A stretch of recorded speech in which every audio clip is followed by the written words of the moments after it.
Okay, I think it started. Looking good. Okay. So yeah, welcome folks on the first Spec Triage meeting that takes place in a few years. So basically, let me just explain why I gathered you. The thing is that like V3 was so long time ago that I don't even actually remember. I would have to check when we released it. And then I had a feeling that all of us focused on tooling, like trying to start using V3, and there was not much basically happening in the spec anymore. But I think it's about time to actually restart the work and try to regularly at least triage the issues. We have this regular schedule of releases in place that we can follow. But of course, we only release when we have something. But basically, the idea is that we have like regularly, at least once a month, um, we have this open meeting when we can like together go through the latest issues, or if there are some open discussions that we have to make, maybe invite somebody to give some explanation about the issue. So that's the basically the idea. And that's something that we would try today as well. So that's the basic idea for the meeting. So have this like a regular discussion on the spec. So far, so good. Yeah, sounds good.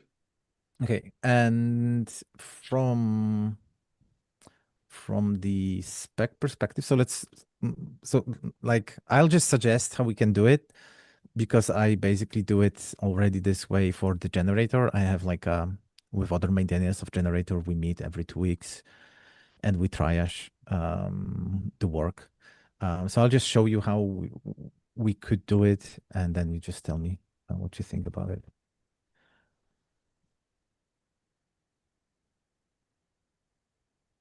So as that would be as simple as, okay, it's not it's not enabled here, so I'll just show you generator. So basically, we would use GitHub projects. And then in GitHub projects, we would just have one board, nothing really complex. In generator, we call it maintainers work, where we have all the different issues. So as you can see, not all the issues from the repo, only the ones that we triaged and we pulled in.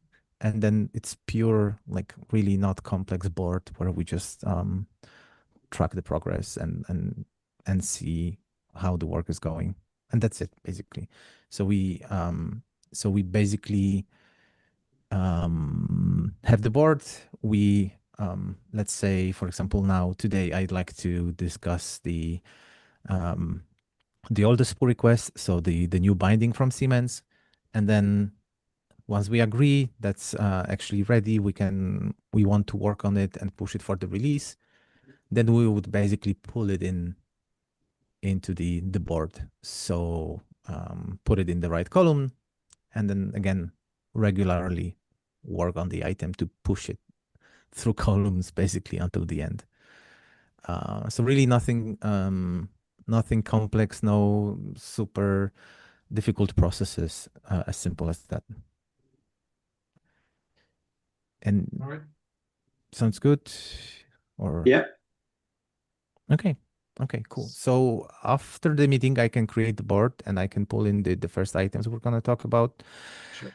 And now from the perspective of the releases, the release schedule says that the next release window is January. So there's not much time. But there's enough time to do some minor stuff, minor release. And that's the first issue that we should discuss. So sorry. So that's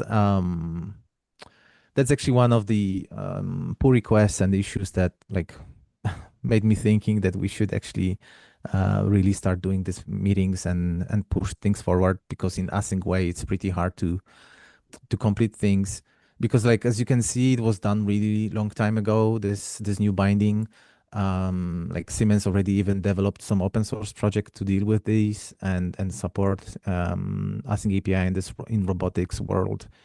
Um, so from the technical point of view, for example, in case of Spec, of course, the change is super simple as in case of any other protocol bindings. I guess you remember when you were adding the IBM binding, or was it Richard? But yeah, it was also as simple as just adding the binding to the list. Um, so that's it. And I assume there is another PR for the bindings report. Yes, exactly. Yeah, yeah. And it's also pretty advanced. So there was since March, so it's actually ready. So there are some like grammar, I think, things to fix from front perspective, but the binding itself, it's ready. I also had a private meeting with Siemens, because the thing is, one, I just wanted to make sure from my side, because the thing is that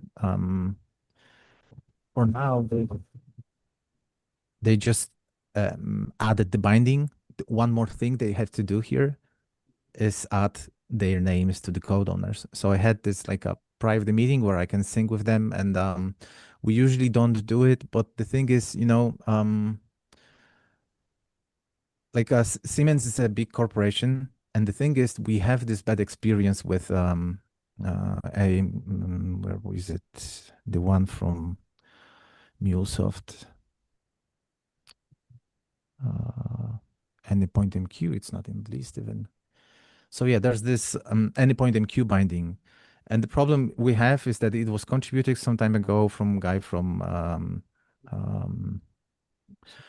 Salesforce. And then he had to leave because, in big corporations, you change assignments. And then like basically we have no one from MuleSoft even interested about it. And really, the best way would be just to remove the bindings, because there's just basically zero maintenance. And with new release, we should just drop it. But then it's causing, this like discussion, like, should we really drop it? And it's gonna affect users, etc. So I basically made a call with Siemens, just asking them that, like, trying to explain that this it's really, really important that if they really want to commit this binding and they want to take ownership, that they fully take ownership. So they remember that it's in the end open source, that they will have to let us know in the future whenever they decide, like, for example, they change projects or whatsoever, or change companies, that they should help us to reach proper people in Siemens to take over. So that's the only thing that is missing here, is just basically this code owners, because we need them to own these bindings, not just contribute. And last but not least, JSON schemas. yes, JSON schemas, they're also ready. Actually, by mistake, they were already released once, but we had to bring it back. So it's ready. The bindings are there, and it looks like Pavel contributed them, but Pavel just opened like a follow-up pull request. So these bindings are for sure working, because it's again Siemens already, as I said, they already have tools for it. So honestly, and of course they need to also add their names to the code owners. So honestly, in case just of this particular feature that we could introduce with 3.1, the only thing we need is someone to coordinate the release. Because as you know, at the like we have this process of like somebody has to basically make sure that everything is provided, that the release notes are there, that like pull requests are merged in the right order, etc., etc. Okay, but I'm Right. talking a lot. Do you have any questions about this one? And the release process, is it still bound to all the toolings like it was in past? Yes, but it was just parser. So parser Okay. is must have. In this case, it's luckily easy because in parser, the only thing that needs to be done is the bump of the spec JSON schema versions, because there's nothing that like no new API, no new code that has to be introduced in the parser. Because in case of bindings, it's just the binding schema that has to be updated in the parser. Sorry. And we have an update document about the release process as well. Yes, We had one in yes, past, I we remember. yeah, we have. It's pretty detailed because Uh-huh. every time we were doing the release, it was basically modified and improved with more and more details. So in theory, it's simple. I mean, it's simple. It's simple because we have process. It's not simple to execute, of course, because the thing is that we have this with the current release process, we have this concept of next branches, Yeah. and but I really doubt if we need it. Some time ago, I drafted a proposal for this spec JSON schemas that we could actually think of releasing bindings early as a like a preview or something, so we don't have to really do the next branch, but we could like easily integrate with this like a feature flags, let's call it feature flags in the spec JSON schemas. So in theory, we Yeah. would not need the next branch except of the spec. So of course, I can imagine that now if we're gonna start being much more active in the spec world, like maybe people will be more open to actually push more features. So might be that like I don't know, in December more proposals will show up, and maybe something more will have to be released. Of course, if everything is done in not in rush basically, but yeah, then we have a problem, especially in the spec repo. In the spec repo, we probably have to do next branch. Mhm. In bindings, we There we is. Go ahead. we can like we can put like and we can, because we don't have release tags yet in bindings. There was no time to really figure out how to do it. Yeah. So we can in the end merge to master and just Yeah. have some kind of like a panel saying it's a release candidate. Yeah, that's what I was gonna like mention, that there is like no like tight coupling between the spec and the bindings. We always assume that the spec is using the latest version of the bindings, right? Not like there is. Unless you specify a specific version of the binding. Yes, okay, the specific version of the binding, but that's not specified within within the spec itself. I mean, async API spec, or is it? No, it's basically not, it's not even written. It's Yeah. an agreement that every binding has binding version. Yeah. So we can, in theory, create a new version of the binding without updating the async API spec, and it should, in theory, work. I mean, this loose coupling between the bindings and the spec. Just stupid question, but I'm imagining I mean, yes, we how it's can doable. like so. The thing is that in the end, if it's not mentioned in the spec, it's not released and it should not be used. Mhm. So we can release it, but nobody will be able to use it. Yeah. But the problem is that like the spec is just a markdown. Yeah. Of course, I assume looking on the like huge amount of downloads of the spec JSON schema, that people don't just use the npm package. That I bet people in different programming languages. Actually, I saw it once that one of the tools, they were just fetching the schema from GitHub. So of course, if they're still using official JSON schemas, and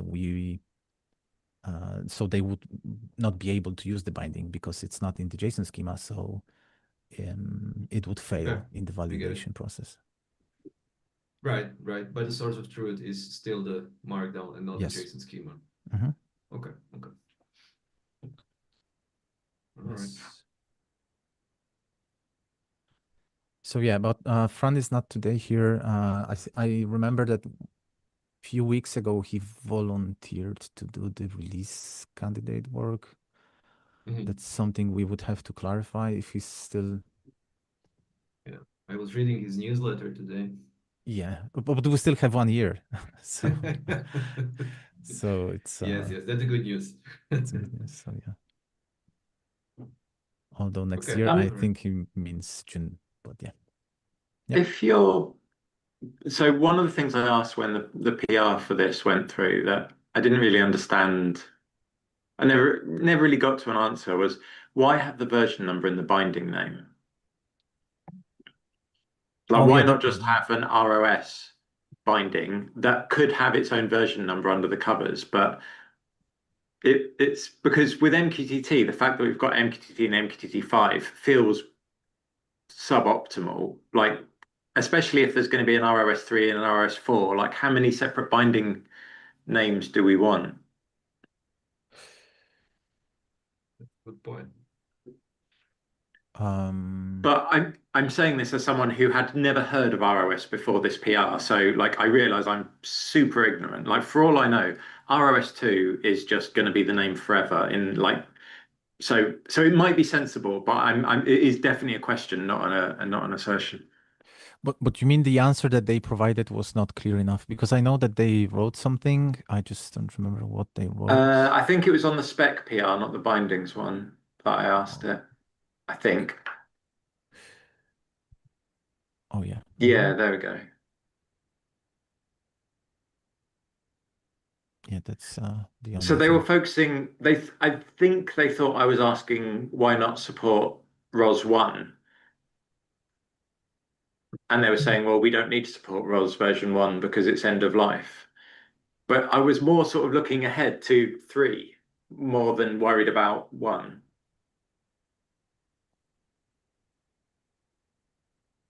Yeah, I think I was trying to ask more a future-proofing question, but maybe that didn't come across clearly. Yeah. Given the highlighted answer that Luca just highlighted, so Oh, sorry. there's going to be makes sense to call it parameter related. Yeah, so it would make sense just to call it ROS and version 2.0, right? And then we can like introduce breaking changes for ROS 3 and ROS 4, whatever. I mean, given that they've put a lot of work into it and this has stalled, like I'm really wary of throwing in a last minute objection. So like if no one minds, then I won't lose any sleep if we just leave it called ROS 2. But So but looking on the you mentioned MQTT,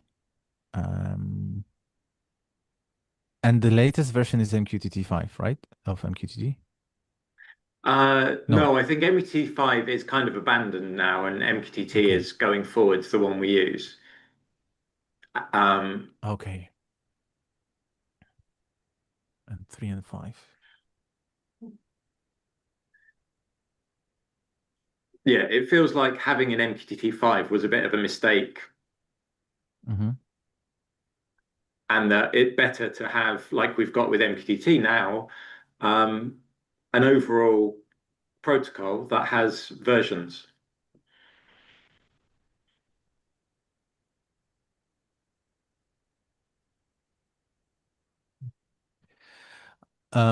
So we can definitely, like, I don't think it's still any last minute because the change of the name, it's just the Control F. Yeah, yeah. So it's better to clarify if we have doubts. And actually here um, it's for me, it's even wrong, even worse, because it's hard for me to make an opinion, because like actually both versions, I guess, make sense. In the end, I also have not much idea about ROS protocol. I can imagine that maybe they want ROS 2 because maybe it's significantly changed since one and it just doesn't make sense. But yeah, let's better clarify than have issues and unnecessary deprecations in the future. Yeah, I think, yeah, okay. I think the key question for me would be how how likely is an ROS 3? Like if we're going to have an ROS 3 in 6 months' time versus, a decade away, like if ROS 2 is, I'm trying to think of an analogy. Let's say HTTP. Like we're not going to get a new version of HTTP every other day, so it's okay to sort of talk about HTTP 2. So if ROS 2 is this long-lived established thing, and we're not going to be cluttering up the list of protocol names with 3, 4, 5, 6, 7, then maybe it's okay. Okay. Okay, I'll ping them, especially that they have the recording, so it's gonna be even easier. I'll just point them to recording to have a look on our where doubts coming from. I found some document regarding to ROS. I posted it on the chat. There's also a documented difference between the ROS 1 and ROS 2.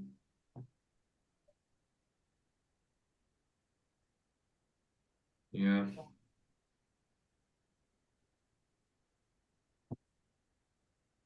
But this is all magic, like we don't really know what it is and underlying mechanisms and what makes sense. Yeah, and ultimately, if they're the ROS experts, I'm kind of inclined to defer to them if they feel it's sensible. But I think it's worth raising it as a question, at least. Yeah, 100%. So I'm gonna pull it into the board, the newly created board, and ping them to make this like a final mm, like a decision what they think is the best. And also we'll check with Fran on release coordinator work. Okay. Anything more in this topic? This ROS 2.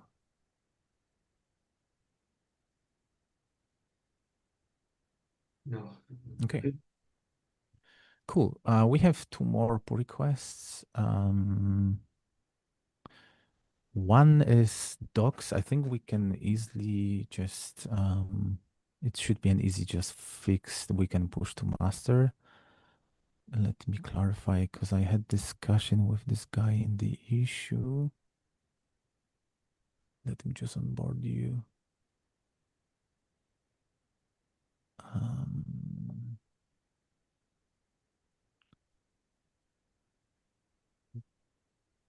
Just maybe unrelated. There is one thing that I noticed just going through the spec, like I mean the markdown version. So our Anicores no longer works, well, like most of them, because the GitHub changed the way the anchors worked like some time ago. You mean in the Markdown they don't work, anchors? Yeah. They don't work in Markdown, which is really convenience for people like still looking at the Markdown, not the API code side. Yeah. That's I'll create an issue. Okay, thank you. So this is, as you can see, pretty small change in the definition of the application.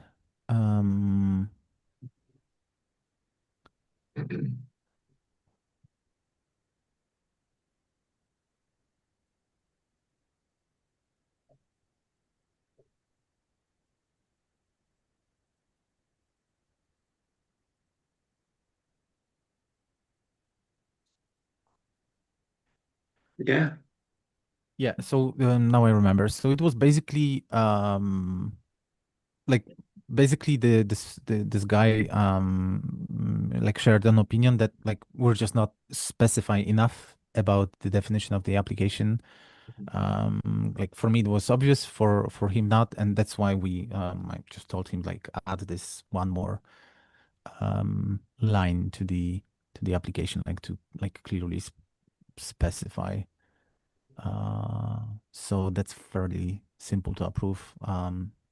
So later after the meeting, I will do my my approval. But if you want to have a look, guys,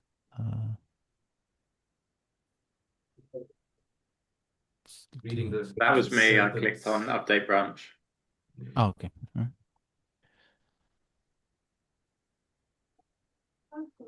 An application must also use a protocol supported by the server, etc., or expose a protocol described in the Async API document. So, yeah, it makes sense. Mhm. Yeah, seems reasonable. Okay, so I will pull it in as well to the board. The third one, it's much more complex because it's new one, and I don't actually know what's this one about. Let's see if it's related to any issue. Okay, let's first look on the issue.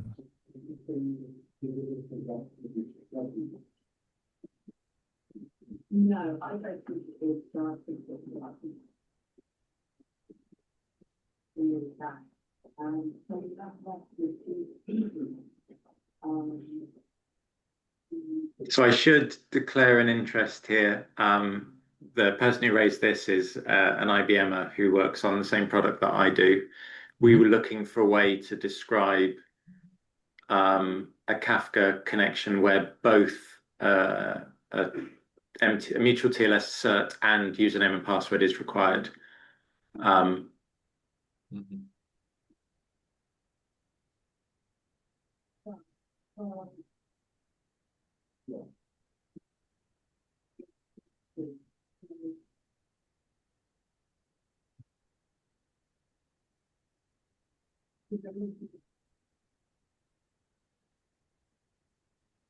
Right, I get it. Okay.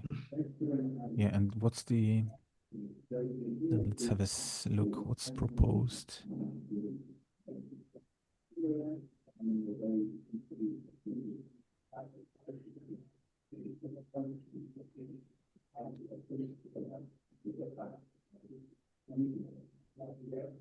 And this contributor, do you know if it's this person is also affiliated with IBM? Yeah, they are. Okay, cool.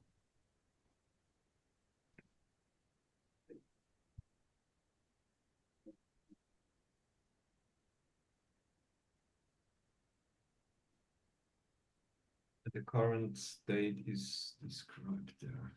Okay.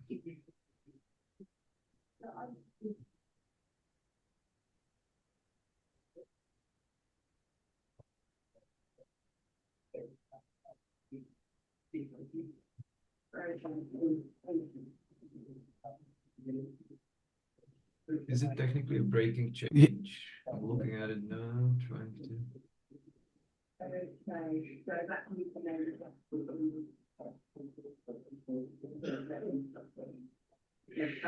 So that's an array and or array of arrays, am I?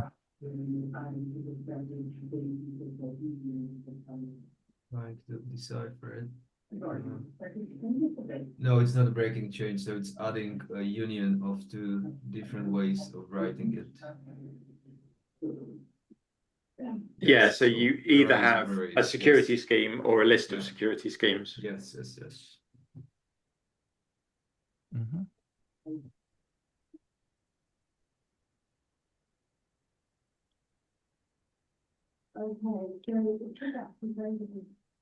Yep. All right. Okay, so we have it explained. No, don't we have any examples in the spec?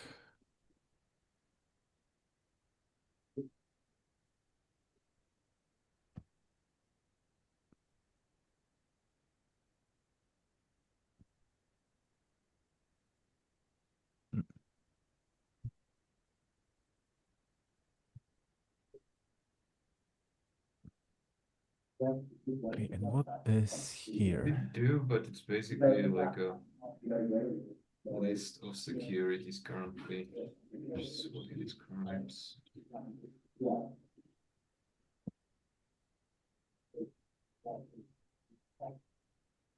It kind of look like in YAML, like a mistake, but it actually kind of makes sense. Because putting it in an array means like all of them apply. That's a valid YAML? Yes. There is a lot of different YAML constructs that look very exotic, but are actually valid.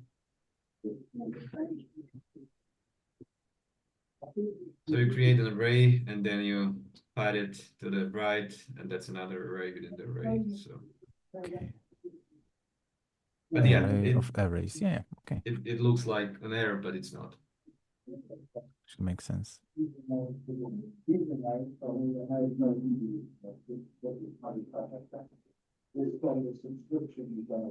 Okay.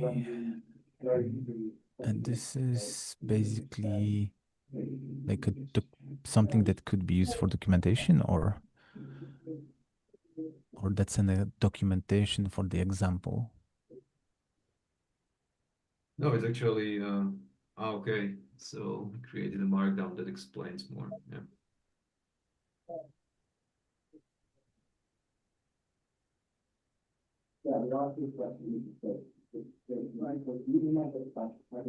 Okay, we could easily use it in docs.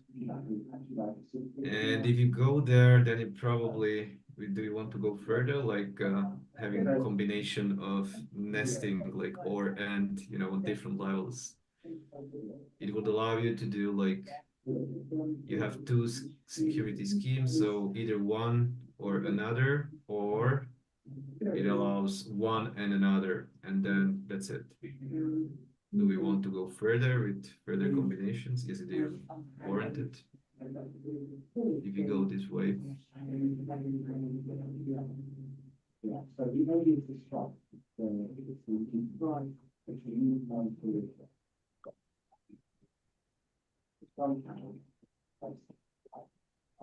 Not sure.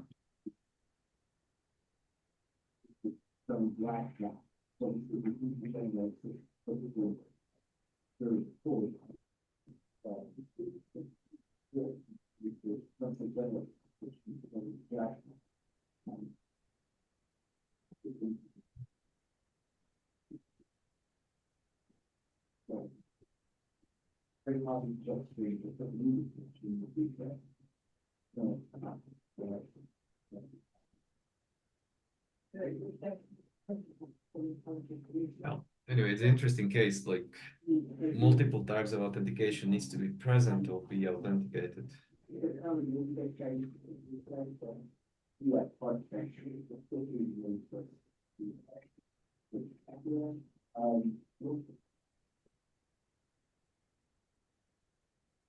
So like looking from my domain, so code generation. If I don't have this, I just have security and I have two types of security. I can just generate one. In the client, for example, I can just support one, but I can also support two. It's, yeah. I mean, I don't care if it's and or in the end. Am I right? Because so from the server, so who's mm, the most interested in this change? Like, This we might like understand in a different context, like from the perspective of the specification, or you're writing a description of your Async API system, so you describe what authentications are available, right? And this wants to express that both of them have to be sent at the same time. So is it something that should be like in the specification itself, like to be able to express this logic, you know? Because you're already describing like there are these two types of authentication, and how you use them from some kind of client. It's possibly up to you, but I understand that this is trying to convey an information that you need to use both of them. Yeah, exactly. That was what we wanted to try and express, so that consumers, people relying on the Async API doc to tell them what they have to do, are aware that they have to provide both the cert and username password. For now, we're just putting that in the description. So we're putting them as separate security schemes, and in the description, a bit of markdown and bold, we sort of say, no, these aren't choices. You have to use both. But we just thought it would be nicer to have that formally in the spec rather than relying on the description.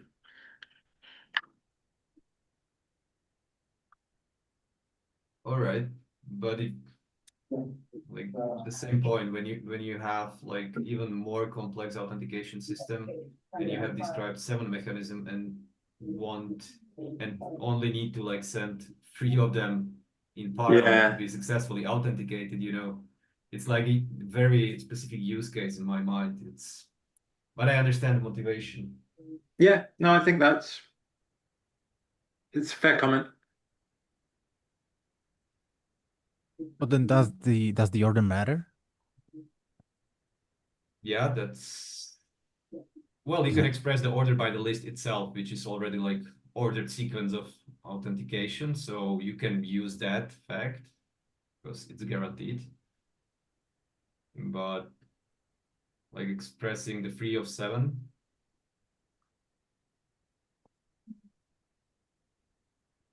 Yeah. Yeah. I'm just thinking if it's not too specific use case for the spec.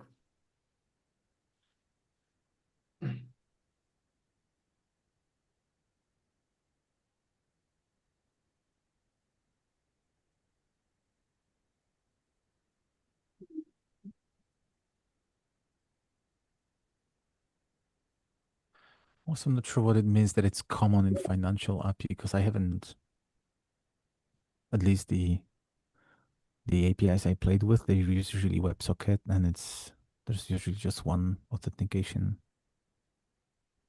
Do you, like, Dale, do you know why would somebody expect 2 different authorizations? No, I haven't seen it as well, but I can imagine there is a use case for this.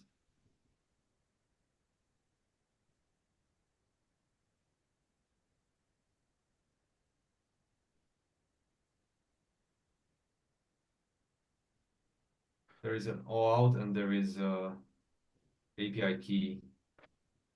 So it forces you to authenticate and provide also an API key that you probably obtained somewhere else, right?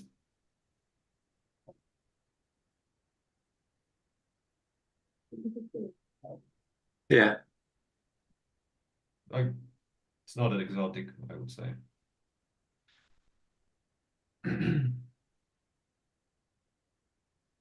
Yeah, it's just a question if you want something like that within the spec or not. It handles one specific use case, but it won't handle other use cases.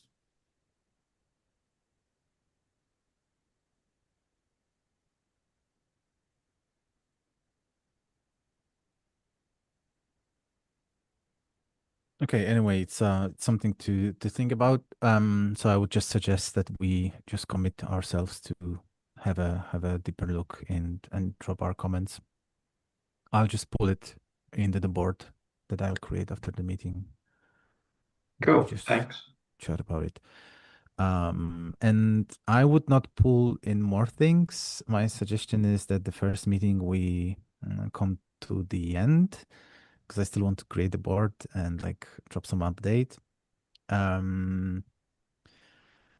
My suggestion is, because we're all pretty busy, unless you think differently, because I was rather thinking that in every single time we set up a meeting, we should rather have a chat and use the voting app that I used, like select some dates and hours, and then we just find the common ground, rather than have it fixed. But how do you think? Or you think the best if it's just fixed in the calendar?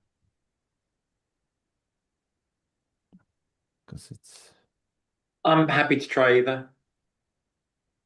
okay. Because it's I think 19. the key thing is we keep an eye on it, and if it starts drifting again, then we revisit. But as long as some action is being taken, because I think you're right that we sort of just stalled. So I don't mind what we try. I'm happy trying the sort of use the app and not rely on regular calls if you think that works.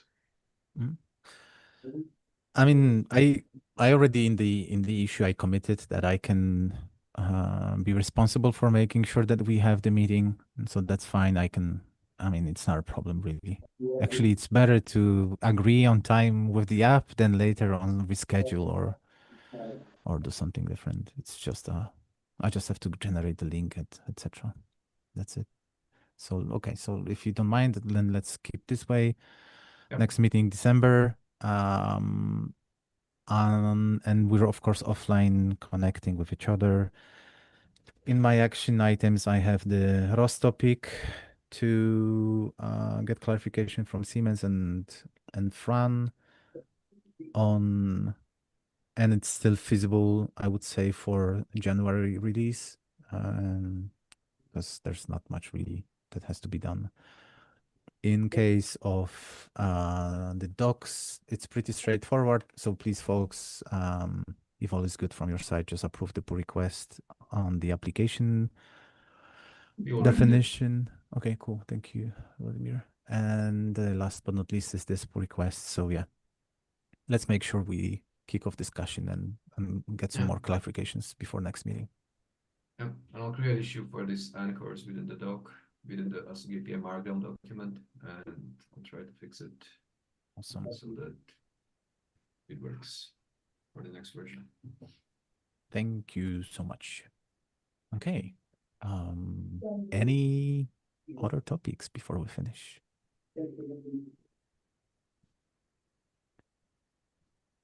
Yeah, Guys. no. Okay, cool. Guys, it was cool to see you again. Yeah, it was cool to see. Cool to Yeah. see you again. A long time no see. Yeah. Yeah. Vladimir, will you be in Paris? No. Okay. No. Unfortunately, no. Like, I yeah. thought I'm the only one, but it's good. Yeah. My scheduling with the kids doesn't allow me to travel much lately. Yes. Okay. See you next time then, and see you offline, folks. Thank you so much. Yeah.